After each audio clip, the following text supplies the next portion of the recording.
Hey guys, welcome back to my channel. It's been a hot minute since I've been on here. I thought I would put together a couple of video recipes for this month, and I'm gonna start today by making a chicken fajita soup.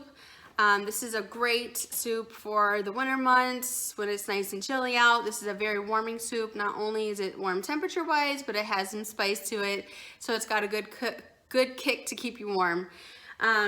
I've already gotten started on the soup this morning. I'm going to put that in here next to show you what I did before I left the house. I used mine in a crock pot today. I normally do it in a crock pot. You can also do it on the stove, whatever's most convenient for you if you're home or if you're not home, whatever's easiest. So stay tuned. I'm sure if you are on this keto diet, you already have the majority of these ingredients in your pantry and in your refrigerator. Because, you know, let's face it, most of our recipes have pretty much the same ingredients recycled. But I hope you enjoy this recipe. This is kind of like my version. I know there's tons out there on the internet, and I just kind of dump it all in and taste it as it goes. So my measurements might not be exact, but it will also very today, much guys, depend I've on got your taste, a your liking, package and your of spice split levels. chicken So breasts. This is stay what I tuned, had on see what I hand. did to get I started. bought a bunch of this on sale. As you can see, that price was $3.11 for this. That's an awesome deal. I definitely recommend doing stuff like that, buying a lot of meat when it's on sale, and just stocking up your fridge. So I'm prepping my crock pot. I'm going to go ahead and wash the chicken. First of all, I hope everybody washes, and I'm going to take the skin off the chicken since it's not needed. Here I'm showing you some Progresso chicken broth that I picked up. No carbs in this. It might have some questionable ingredients. If you prefer to get a cleaner version, the Kettle and Fire is a great one, but it is a bit pricier. So I'm going to go ahead and set this to low. And then I'm going to go ahead and pour the chicken broth into the pot. It doesn't have to completely cover the chicken, just some liquid in there to keep it cooking, and so it doesn't dry out while I'm gone. And then next I'm going to lightly season the broth with just a little bit of salt and pepper. Just a couple of shakes around, and then I'm going to set it to go at 5 hours. It's not really going to cook for 5 hours, but at least cook while I'm gone. And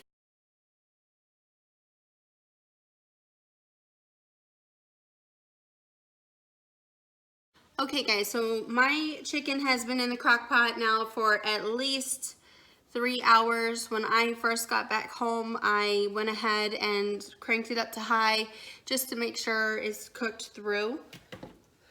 So we have the liquid from the chicken stock and then anything that the chicken gives off as well. What you're going to do next is we're going to take this off the bone. Soup. It's very tender. I can feel it already. Now we're going to go ahead and shred this up. Do not discard this liquid because not only does it have the chicken stock, but it has any juices that were given off from the chicken. We are going to strain or skim that in just a minute. All right guys, so I got the chicken off of the bone and now I'm just going to go ahead and shred it up. Often I find in my area they always have the sales with the chicken, split chicken breast on the bone. You can get it pretty cheap, like 99 cents a pound when it's on sale. You know, we are a get things on sale type family, so you know, sometimes you got to do what you got to do. We have 5 people to feed in our house. Not everybody's on keto. Everybody's on different types of diets, so it gets expensive quick, so we got to do what we got to do.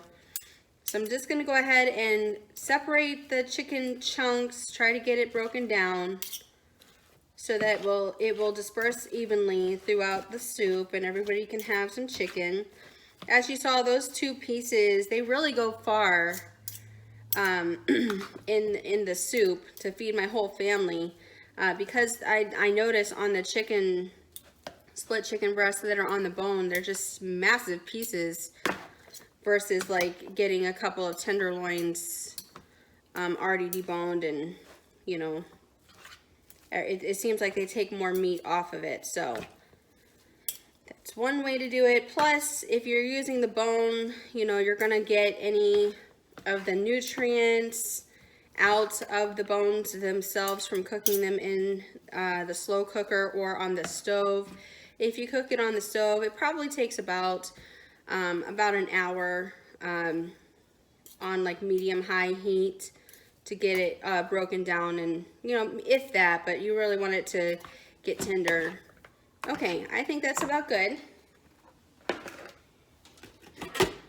gonna get my soup back ready. So I've got the chicken stock in there, and I'm going to more than likely add more water because this isn't really enough liquid to make the soup. First of all, I am going to...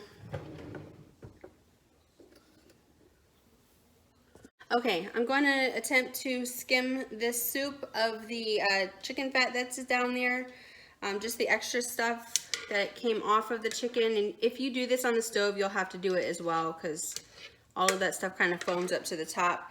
If you don't have like a little skimmer, you can use a slotted spoon. That'll probably work just as well, if not better. And then drain off the liquid from it.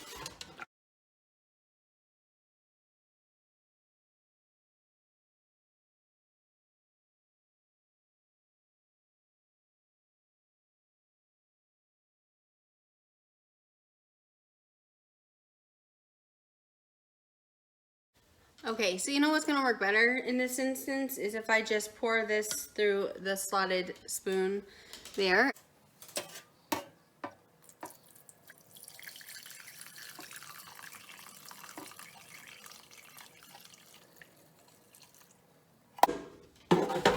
Now my slow cooker is still on because I'm gonna continue to use that, and I wanted to keep it heated. Just go ahead and wipe that out real quick. Make sure you get all that skim off of there. It's not needed for this dish and can kind of make things floaty and nasty. So I'm now going to return the liquid to the pot now that we've strained it. Perfect. Okay.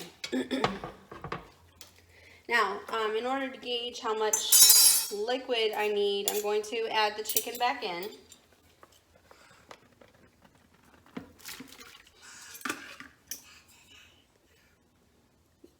You can get the chair. My assistant wants to come and cook like me. Okay. Okay, so now that I have my chicken back in the pot, I have my slow cooker back on low. I'm gonna put it at 4 hours. I probably don't need it for 4 hours, but that's what I'm gonna put it on for now. So there's a good amount of liquid in here, but there's not quite enough. To start with, we're gonna start seasoning the soup, and we're gonna add in our tomatoes. This is pretty much a keto staple. Rotel, the original. It has 5 grams of carbs, 1 fiber. Let's see. Hard to focus there. Per half a cup. We're gonna add 2 to the soup. 2 to soup? 2 to the soup. Would you like to pour that in for me? Yes. No.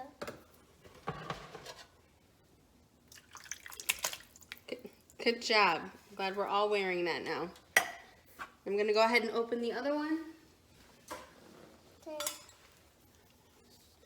Anybody else get fed up with their electric can openers? I get so fed up with them. They break so easily, or they stop holding the cans and they just keep dropping all over the counters. So I just was like, nope, going back to the old school. Okay, can you pour this one in? I'll help you this time. Good job. Well, you want to throw this away for me? Thank you. Yes. Okay, let's go ahead and give that a good stir. We're looking really good here. There's a lot of good liquid here. I don't need to add a whole lot of water. I have 2 cups in here, but I think I'm just gonna add 1 cup.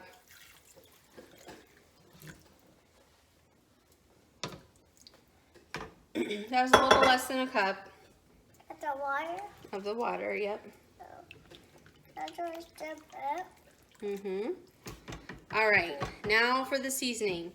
This is where it gets kind of tailor this to your liking because I am half Mexican and we like it spicy, so it might come out a little spicy.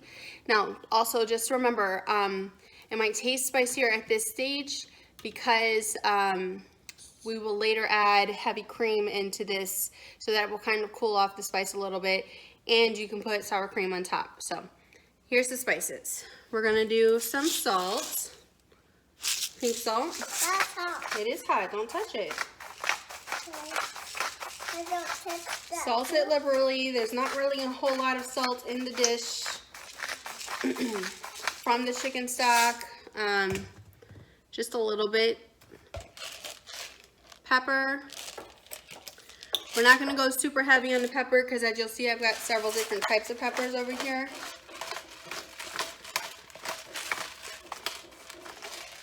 Okay. We've got a little bit of chipotle pepper. This is spicy, so if you're not used to spicy, you can either omit it or you can just put like half a teaspoon. That was probably half a teaspoon right there. Oh, teaspoon. Cayenne pepper. Pineapple. Mine's me. Also about a half a teaspoon. It's me. I know. That's Bia. Hey. Chili powder. I tend to go heavy with this. Maybe two tablespoons.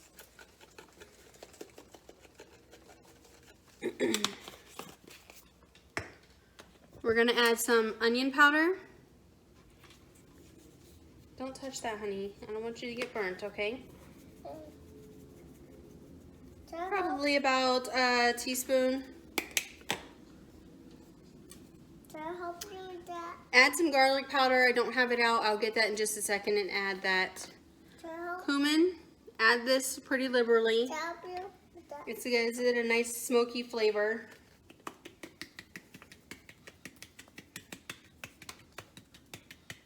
Probably 2 tablespoons there.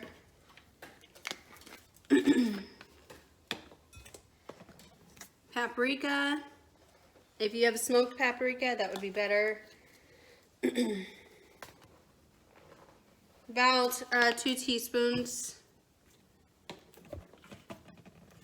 And then just a slight little sprinkle of red pepper flakes.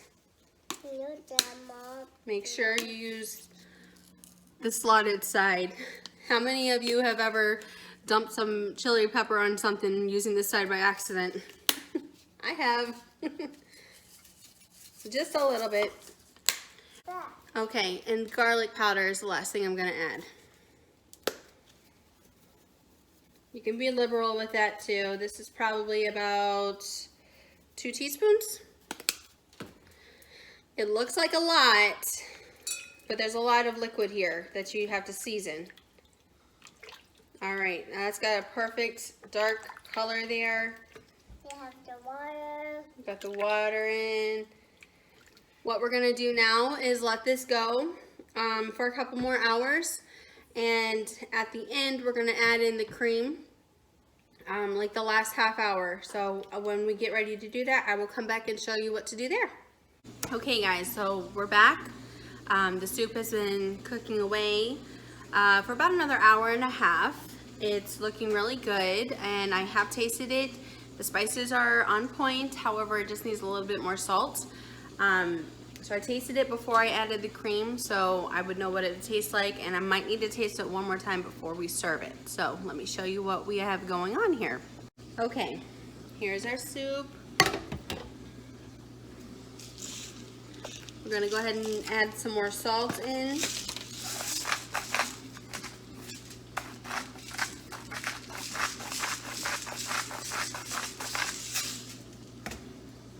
Now, I have some heavy cream here. This is just some regular heavy cream that I got from Aldi's. I have a half a cup measuring cup here. We're gonna go ahead and pour that in. Of course, that's gonna take the temperature down, so we're gonna need to let that cook just a little bit further. Give that a nice stir.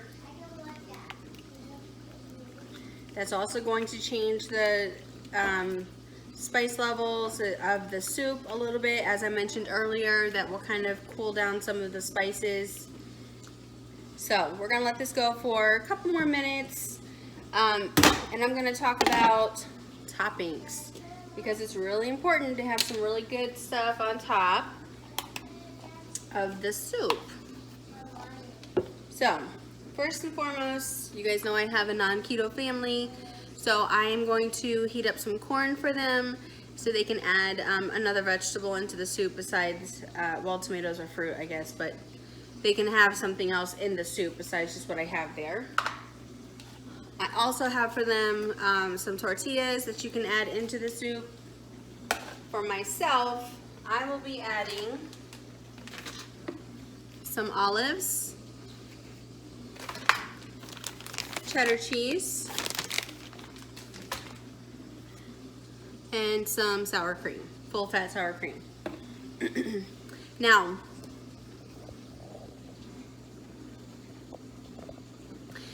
I also have some avocados, and they would be perfect in this as well, just to give it just a little bit more fat.